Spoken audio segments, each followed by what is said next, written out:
Romanos 12, 1 e 2 diz assim: Rogo-vos, pois, irmãos, pelas misericórdias de Deus, que apresenteis o vosso corpo por sacrifício vivo, santo e agradável a Deus, que é o vosso culto racional. E não vos conformeis com este século, mas transformai-vos pela renovação da vossa mente, para que experimenteis qual seja a boa, agradável e perfeita vontade de Deus. Amém? O tema da minha mensagem hoje é adoração transformadora. Adoração transformadora. Adoração é um tema recorrente na Bíblia e desde o começo, desde Gênesis, a gente vê que existe uma disputa no nosso coração pela adoração. Adoração é colocar alguma coisa, alguém ou alguma coisa em primeiro lugar. É dizer que essa pessoa ou essa coisa é a coisa mais importante da nossa vida. É dizer que essa pessoa determina o nosso futuro. É a fonte da nossa força, da nossa alegria, da nossa disposição, dos nossos sonhos. Por isso que o nosso coração é inclinado a adorar sempre. Não existem pessoas que não adoram. A questão é quem nós adoramos. O nosso coração sempre busca algo para se prender, para se colocar vulnerável e dependente. Por isso que Deus disse que nós deveríamos adorar somente a Ele. Porque dessa forma nós nos tornaríamos vulneráveis e dependentes ao próprio Deus. A Bíblia também diz que nós acabamos por nos tornar parecidos, ou nos tornamos naquilo que nós adoramos.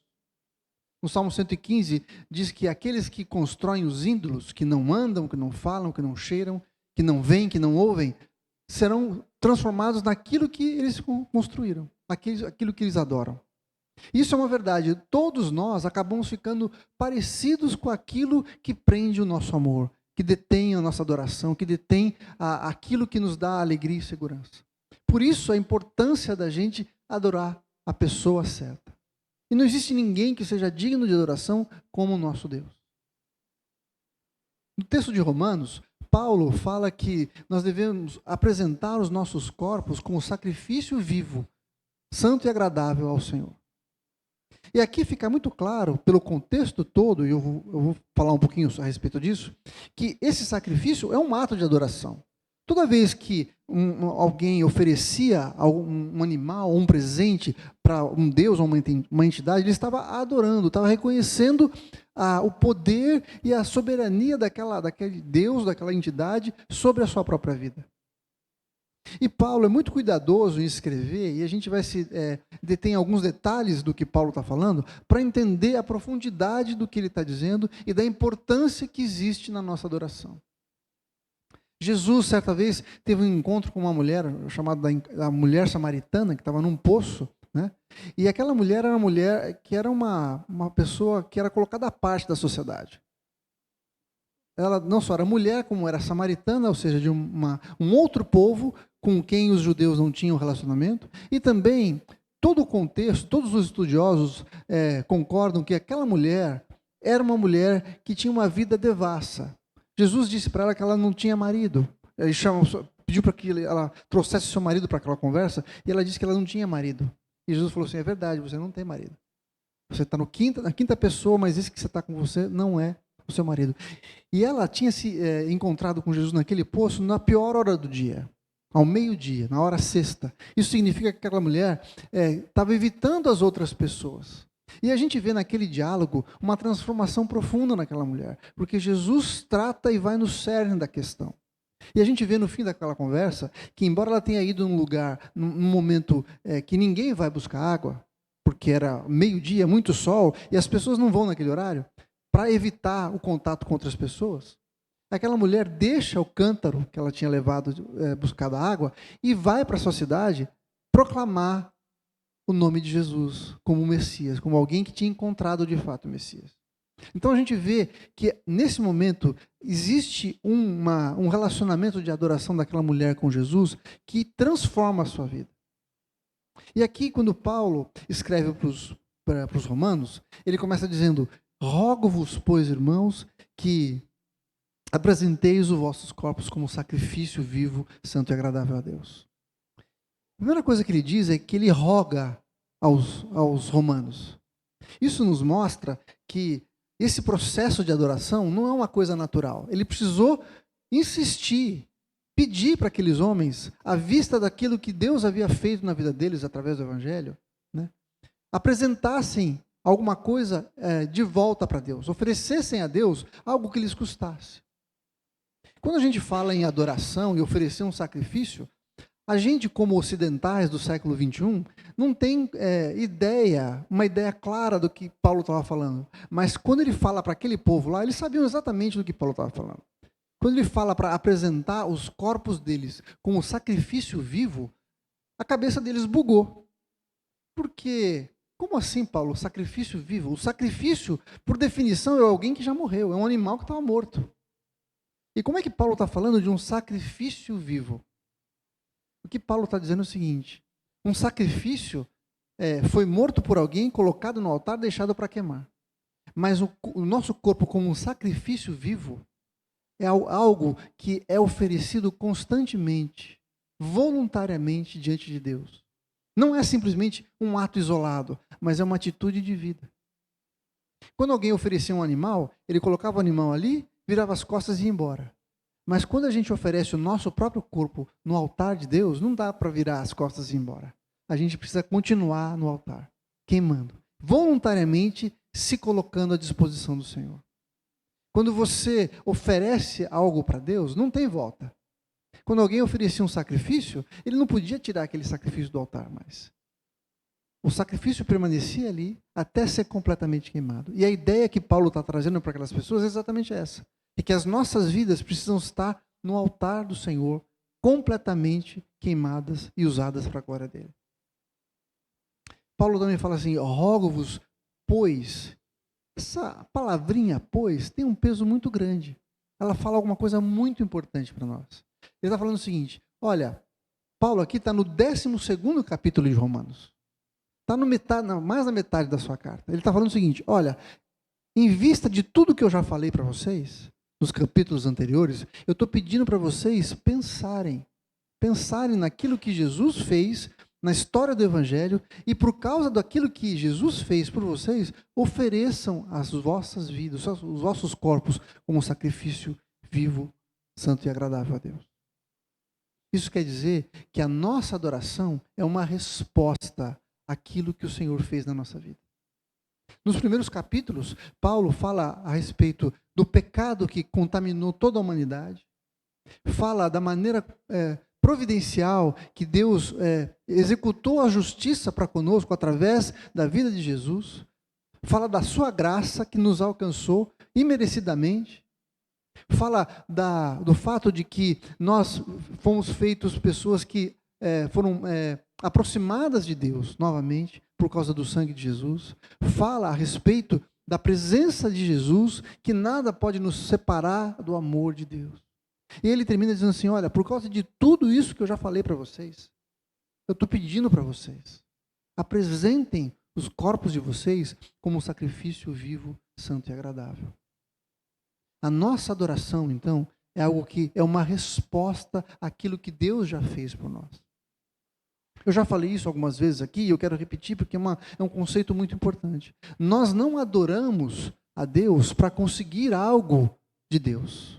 Talvez você tenha vivido numa cultura em que você faz uma romaria, faz um voto, acende uma vela, para que aquela entidade, aquele santo, aquela pessoa, faça alguma coisa em seu favor. Não é isso? Não é isso que é a cultura normal das pessoas? Mas o Evangelho de Jesus é diferente. O Evangelho de Jesus diz o seguinte: Deus já fez tudo o que você precisava. E porque Ele já fez tudo, porque Ele já te abençoou, nós oferecemos aquilo, a nossa vida, como uma resposta ao amor de Deus. É isso que Paulo diz. Olha, em vista de tudo que Deus já fez por vocês, eu peço para vocês pensarem e avaliarem e fazerem as contas daquilo que Deus já fez e ofereçam alguma coisa para Deus que custe para vocês, que demonstre o amor de vocês pelo Senhor, que fale do compromisso que vocês estão assumindo com esse Deus que já abençoou vocês. Então, a nossa vida de adoração é uma resposta àquilo que Deus fez. Se eu quero de fato conhecer a Deus, eu preciso conhecer as coisas que Ele já fez por mim. Eu preciso mergulhar no Evangelho de Jesus. Eu preciso conhecer a sua palavra. Eu preciso conhecer as suas promessas para nós. Porque isso é que vai me levar a uma vida de adoração e compromisso. É isso que vai me levar até o altar do Senhor e oferecer para Ele aquilo que me é mais caro. Não existe nada mais caro para nós do que a nossa própria vida. Algumas pessoas acham que podem dar para Deus aquilo que sobra, ou podem comprar o favor de Deus, dando dinheiro, ou fazendo bem, ou fazendo boas obras, quando na verdade aquilo que Deus mais deseja de nós é a nossa vida, é o nosso coração, é a nossa disposição. Nessa conversa com Jesus, essa mulher samaritana fala assim: eu estou vendo que o senhor é profeta, eu vi que o senhor é uma pessoa especial. E ela pergunta assim: olha, nós, os samaritanos, dizemos que temos que adorar neste lugar. E vocês, judeus, dizem que é em Jerusalém. Afinal de contas, aonde é que a gente deve adorar? E Jesus dá uma resposta para aquela mulher que mostra para nós que a adoração que Deus espera não tem a ver com os nossos rituais, não tem a ver com a forma, não tem a ver com atos externos. Ele diz assim para a mulher: mulher, vai chegar o tempo, e já chegou, em que os verdadeiros adoradores de Deus o adorarão em espírito e em verdade. Não é nem em Samaria e nem em Jerusalém, mas é onde o seu coração estiver completamente comprometido com Deus. A sua adoração tem a ver com o seu espírito. Uma verdadeira adoração, que não está ligada ou presa a atitudes externas. Do tipo, faça isso, não faça aquilo, vá em tal lugar, não vá em tal lugar, vista essa roupa, corte o cabelo desse jeito, dê tanto ou dê assim e assado. Mas é aonde está o seu coração. Algumas pessoas podem dizer assim: não, o importante então é o meu coração, é a motivação. Sim, mas ao mesmo tempo Deus é extremamente cuidadoso e detalhista com a maneira como Ele quer ser adorado. A gente não pode adorar a Deus do jeito que a gente quer, do jeito que a gente acha mais legal, do jeito que a gente acha certo. A gente tem que buscar na sua palavra a maneira como agradar ao Senhor. Cada um de nós tem dentro de si uma maneira peculiar e particular que nós seremos agradados, não é isso? Tem pessoas que gostam de serem servidas, outras gostam de ser elogiadas, outras gostam de um toque, de um abraço. Cada pessoa tem uma maneira de receber o amor, não é assim? Deus também tem. E a maneira de Deus receber o nosso amor e a nossa devoção, Jesus disse: aquele que me ama obedece os meus mandamentos. Comprometer-se com a vontade de Deus, com a palavra de Deus, é a maneira que nós mostramos a Ele que nós o adoramos. Quando Paulo usa essa figura de colocar os nossos corpos no altar, significa que quando nós estamos ali, nós não temos vontade própria. Nós precisamos voluntariamente permanecer ali num lugar onde nós seremos completamente consumidos. De forma que a gente ofereça para Deus algo que cheire bem para Deus, que Ele se agrade. Certa vez, o Senhor disse assim: por acaso eu me agrado de sangue de bois? Meu prazer não está nisso. Meu prazer está no coração daquele que está adorando. Por isso que Paulo fala que a nossa adoração precisa ser completa. O holocausto que ele fala, o sacrifício, a palavra é holocausto, significa queimar completamente todas as partes da nossa vida, todas as áreas da nossa vida, tudo aquilo que está na nossa vida, que envolve a nossa vida, precisa ser colocada no altar do Senhor. Nós temos pregado aqui a respeito do cuidado de Deus, da bênção de Deus, do favor de Deus, das promessas que Ele tem para a nossa vida, dos livramentos que Ele tem nos oferecido, da maneira como Ele nos tirou das trevas e nos trouxe para a sua maravilhosa luz. Mas o relacionamento da gente com o Senhor não se limita a sermos abençoados por Deus, mas também a nós abençoarmos ao Senhor, bendizermos ao Senhor, oferecermos a nossa vida para Ele.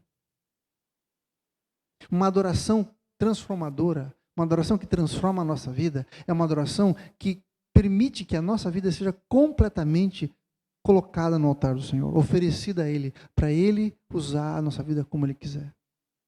Então, a nossa adoração é uma resposta a Deus, àquilo que Ele fez. Paulo mostra toda a sua carta e fala assim: olha, em vista do que eu já falei para vocês, do que vocês já viram, apresentem então a vida de vocês como um sacrifício vivo. A segunda coisa é que a adoração precisa ser intencional. Não basta eu simplesmente vir aqui, levantar as mãos e cantar. Eu preciso desejar fazer algo para Deus. Eu preciso desejar colocar a minha vida no altar do Senhor. Tanto que Paulo, apesar de ter feito um discurso tremendo, profundo, cheio de verdades que nos transformam, ele fala assim: eu rogo para vocês, eu peço para vocês que vocês prestem atenção em como vocês estão vivendo e o que vocês precisam fazer para agradar ao Senhor. Isso mostra que não é alguma coisa automática da nossa vida. Nós somos extremamente egoístas. Nós queremos as coisas para nós. Nós queremos que a nossa vontade seja feita em primeiro lugar. Mas Paulo falou assim: olha, presta atenção. Deus já fez tudo por vocês. Agora, respondam ao amor e ao cuidado de Deus, colocando a sua vida no altar do Senhor. Quando Josué estava para entrar na terra prometida, ele faz um discurso para todo o povo. Ele fala assim: olha, vocês agora têm que decidir a quem vocês vão servir. Ou aos deuses dos seus pais, os deuses que seus pais serviram lá no Egito, aos deuses que estão em volta da terra que nós vamos entrar, ou se vocês vão servir ao Senhor. Vocês precisam decidir. E essa decisão vai determinar que tipo de vida vocês vão ter. E Josué termina dizendo assim: eu e minha casa serviremos ao Senhor. A adoração é uma escolha. Eu escolho a quem eu vou servir. E escolher a quem nós vamos servir tem consequências e tem coisas que vão acontecer na medida em que eu faço essa escolha. Escolher servir a Deus significa abrir mão de todas as outras coisas. É colocar o Senhor em primeiro lugar. E como Paulo fala, é colocar a nossa vida no seu altar. Quem está no altar não tem a opção de sair. Quem está no altar não tem a opção de decidir como, quando, quanto tempo vai ficar lá e de que maneira vai ficar lá. Uma pessoa no altar está completamente vulnerável e à mercê daquele a quem ele se ofereceu, ao nosso Deus.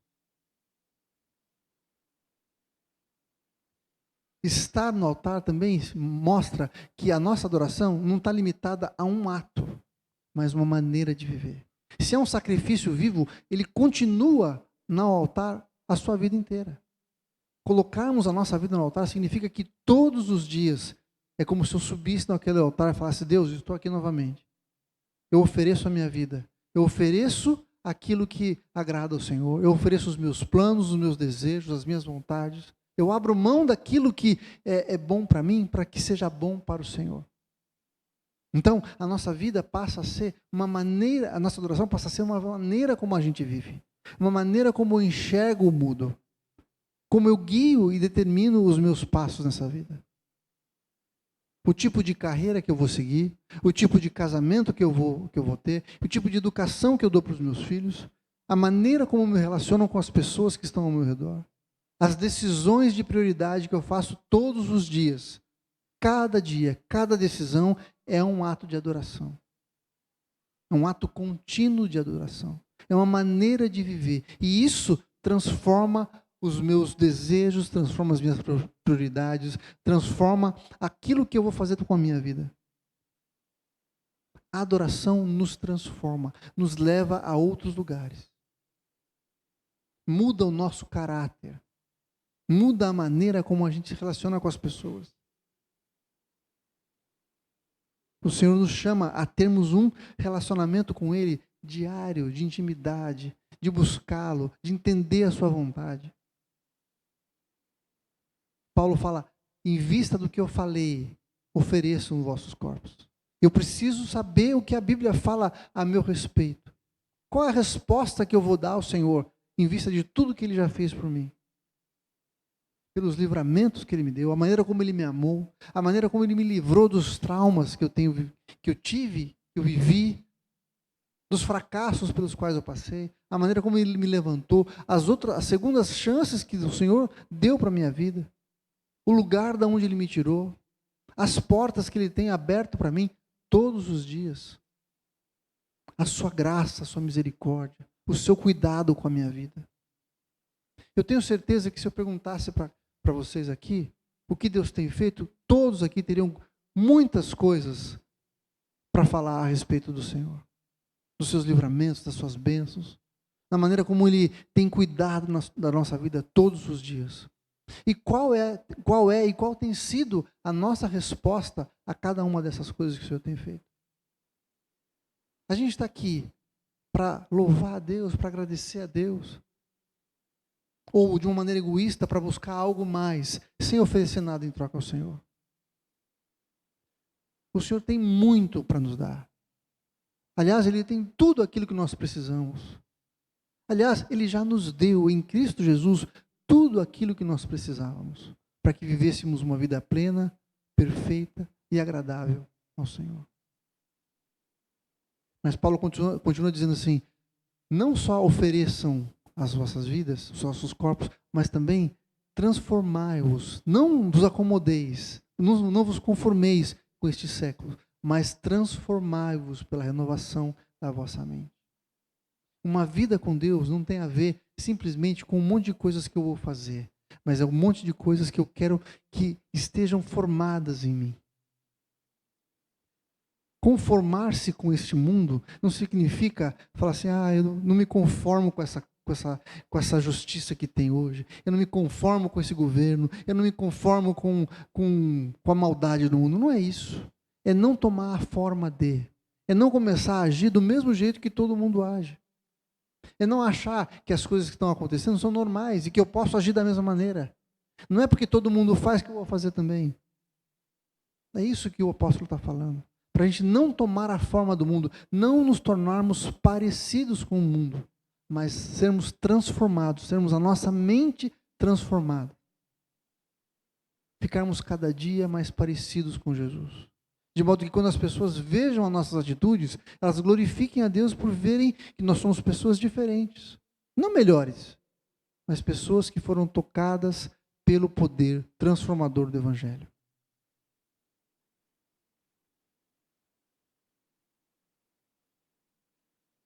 Sabe, lá em Colossenses, no capítulo 3, o apóstolo Paulo fala uma série de coisas que nós devemos deixar de fazer. Nos despir da maldade, da ganância, do orgulho, da soberba, mas também nos revestirmos de outras coisas. Eu abro mão de comportamentos que me afastam do Senhor, mas também eu me revisto, começo a assumir para mim, começo a ser transformado por atitudes que glorificam ao nosso Pai. Colossenses 3, a partir do verso 12, diz assim, revesti-vos, pois, como eleitos de Deus, santos e amados, de ternos afetos de misericórdia, de bondade, de humildade, de mansidão, de longanimidade. Ele fala assim, revistam-se, coloquem a roupa de pessoas que são eleitas de Deus, que são santas e que são amadas. Amadas. A gente precisa receber essa identidade da parte de Deus. Nós ressuscitamos com Cristo e por isso nós somos pessoas que são eleitos de Deus, santos, santificados pelo Senhor e amados por Ele. E essas pessoas que têm essas características, que foram feitos dessa maneira, devem se vestir de misericórdia, de bondade, de humildade, de mansidão, de longanimidade. Versículo 13, suportai-vos uns aos outros e perdoai-vos mutuamente, caso alguém tenha feito alguma coisa contra o outro. Suportar-vos não é simplesmente, poxa, eu não suporto o Edu é muito chato, então eu preciso suportar ele, preciso aguentar ele, é isso que o texto está falando? Não, o que o texto está falando é assim, eu vou fazer tudo para que o Edu fique de pé. Eu vou andar do lado dele, segurar os seus braços, ajudá-lo a não tropeçar. E se ele tropeçar, eu vou levantar ele, porque ele é meu irmão. Uma vida de adoração, uma vida no altar do Senhor, quer dizer que nós seremos transformados em pessoas que têm esse tipo de comportamento, que agem dessa maneira por nós mesmos. Não, eu sou completamente pecador, incapaz de fazer isso pela minha própria força. Mas eu vou me revestir da identidade que Deus me dá, de pessoas que são eleitas, santas e amadas pelo Senhor. E que assim tem a capacidade, o poder do Espírito Santo em nós de suportarmos uns aos outros. Toda pessoa que teve um encontro profundo com Deus foi transformada. Ninguém que entra na presença de Deus sai do mesmo jeito. Quando Moisés tem um encontro com Deus na sarça ardente, ele foi completamente transformado. Ele deixa de ser alguém medroso fugindo do Egito, preocupado com as coisas, e passa a ser alguém ousado, cheio do poder de Deus. Porque a pessoa do Senhor, a visão que ele teve da sarça ardendo, do poder de Deus, transformou ele de dentro para fora. Isaías, quando teve a visão do trono de Deus, passa a ser alguém também que teve os seus lábios purificados, que deixou seu pecado de lado, que foi transformado pelo Senhor, pelo poder de Deus, em alguém que iria usar os seus lábios para a glória de Deus. Existe um exemplo também lá no Salmo 73, que é quando Asaf, um levita que estava trabalhando no templo, fica muito triste, chateado, ele fica amargo, azedo, porque ele vivia uma vida de santidade, uma vida de buscar Deus, e não via as coisas acontecendo em seu favor. Ele viu o ímpio prosperando. Sabe quando você vê que o cara que é o mais picareta, o mais safado, dá tudo certo para ele? É assim que Asaf estava. Deus, não é justo assim. Eu aqui me santificando, fazendo a tua vontade, e as coisas estão difíceis para mim, e eu vejo aquela pessoa que rouba, que mata, que engana, que mente, se dando bem. Isso não está certo.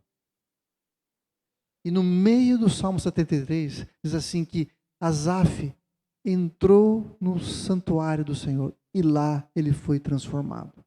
Lá ele teve os seus olhos abertos, lá ele teve o seu coração mudado. Toda a amargura se derreteu, literalmente. Ele foi lavado da sua amargura, da sua tristeza, porque ele teve uma visão de quem Deus é.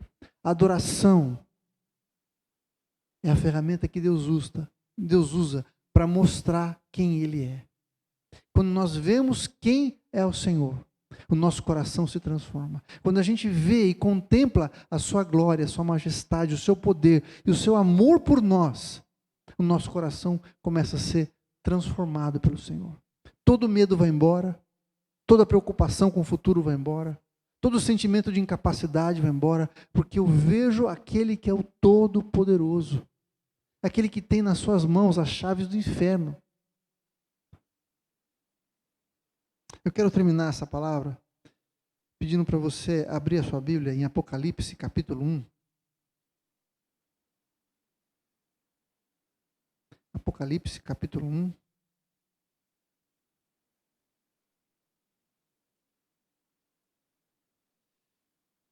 Apocalipse é a revelação dos últimos dias que foi dada a João.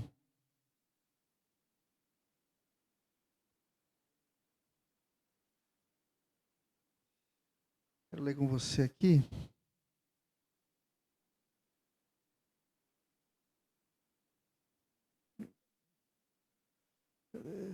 Verso 17. João tem uma visão de Deus, de Jesus glorificado. Uma visão tão tremenda, tão profunda, que ele diz assim, verso 17 de Apocalipse 1, diz assim: quando o vi, caí a seus pés como morto. Ele viu um homem com tanto poder, com tanta glória, com tanta majestade. Ele diz que da sua boca saiu uma voz como de muitas águas, como trovões, e da sua boca saiu uma espada. Pensa numa visão de alguém poderoso, tremendo. Foi isso que João viu. E aí ele diz, no verso 17, assim: quando vi, caí a seus pés como morto. E aí a coisa mais linda.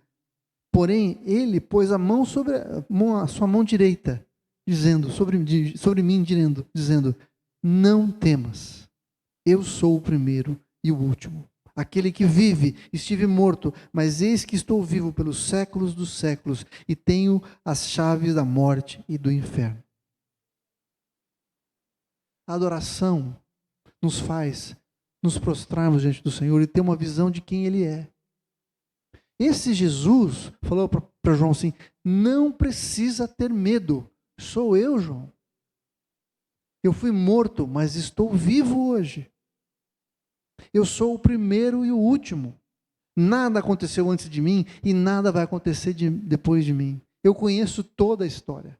Eu sou eterno. E tenho nas minhas mãos as chaves do inferno. Nada pode contra a minha vida. Eu vivo pelos séculos dos séculos e tenho as chaves da morte e do inferno. Nada pode acontecer com você porque eu estou aqui.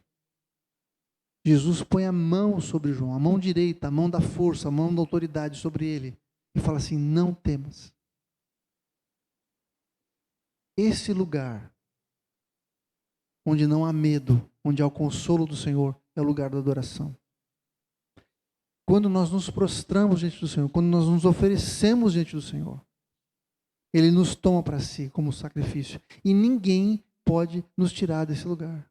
Nós estamos completamente guardados pela presença de Jesus.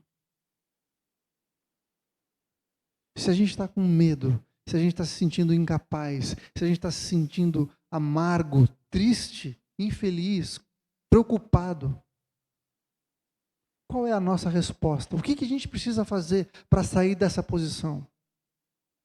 Adorar o Senhor. Adorar o Senhor. Porque quando a gente olha para Ele e vê quem Ele é.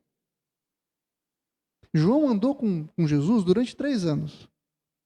Mas via o Jesus humano, limitado pela humanidade. Mas aqui ele está vendo o Jesus ressuscitado, cheio de glória, de poder, de majestade. Que tem nas suas mãos as chaves do inferno, que vive para sempre. E essa visão é que sustentou a vida de João. É que gerou dele o medo. Você está com medo hoje? Você está preocupado? Você está triste, amargurado? Ranzinza? Sabe quando a gente está chato? Tudo está ruim? Tudo está sem graça? Essa posição, esse lugar, só é transformado com adoração.